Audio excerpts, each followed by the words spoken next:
রান্নার মতোই আমাদের প্রতিদিনের জীবন নিরামিষ আমিষের পালা বদলে চলে। বন্ধুরা, আজ বানাবো নোটে শাক। কর্তা দুয়াটি নোটে শাক এনেছে, একেবারে টাটকা ফ্রেশ নোটে শাক করব আজকে।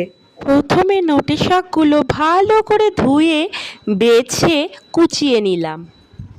দেখুন, সঙ্গে নিয়েছি চীনা বাদাম, ছোট বড়ি ভেজে দেব, আর পেঁয়াজ কুচো, লঙ্কা কুচো। চলুন দেখি কিভাবে বানাই। কড়াইয়ে উত্তপ্ত সরিষার তেলের মধ্যে প্রথমে বাদামগুলো ভেজে নেব।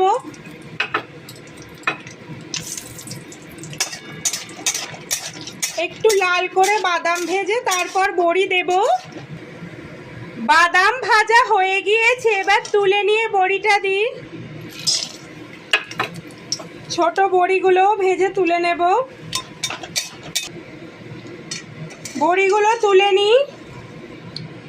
ওই তেলে পেঁয়াজ কুচি ও লঙ্কা কুচি দিয়ে ভাজা ভাজা করব। একটু সামান্য ভাজা ভাজা হলেই শাকটা দেব।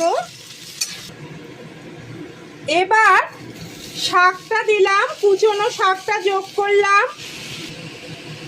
হাফ চামচ মতো লবণ দিলাম, একেবারে 1 চিমটে হলুদ দিলাম। এবার নাড়াচাড়া করব।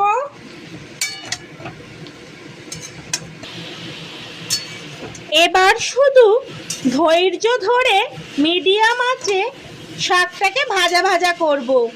নামানোর আগে সামান্য চিনি আর ভেজে রাখা বাদাম ও বড়ি দিয়ে নামিয়ে নিলেই আজকের রেসিপি তৈরি। মিনিট 7-10 মিডিয়াম আঁচে ভাজা ভাজা করার ফলে এক কড়াই শাক কোনটুকু হয়ে গেছে দেখুন, ভাজা ভাজাও হয়ে গিয়েছে। এবার হাফ চামচ মতো চিনি দেব, আর ভেজে রাখা বাদাম ও বড়িগুলো দিয়ে নেড়ে চেড়ে নেব।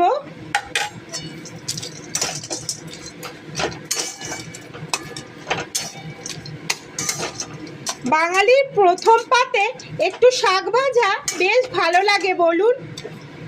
ডাল, মাছ, তরকারি সব তো থাকেই, কিন্তু প্রথম পাতে একটু শাক ভাজা যেন অন্য বাঙালিয়ানার ছোঁয়া বয়ে আনে। মধ্যবিত্ত বাঙালির পঞ্চব্যঞ্জনের প্রথম পাতে এইভাবে শাক ভাজা খুবই ভালো লাগে। সঙ্গে বাদাম, বড়ি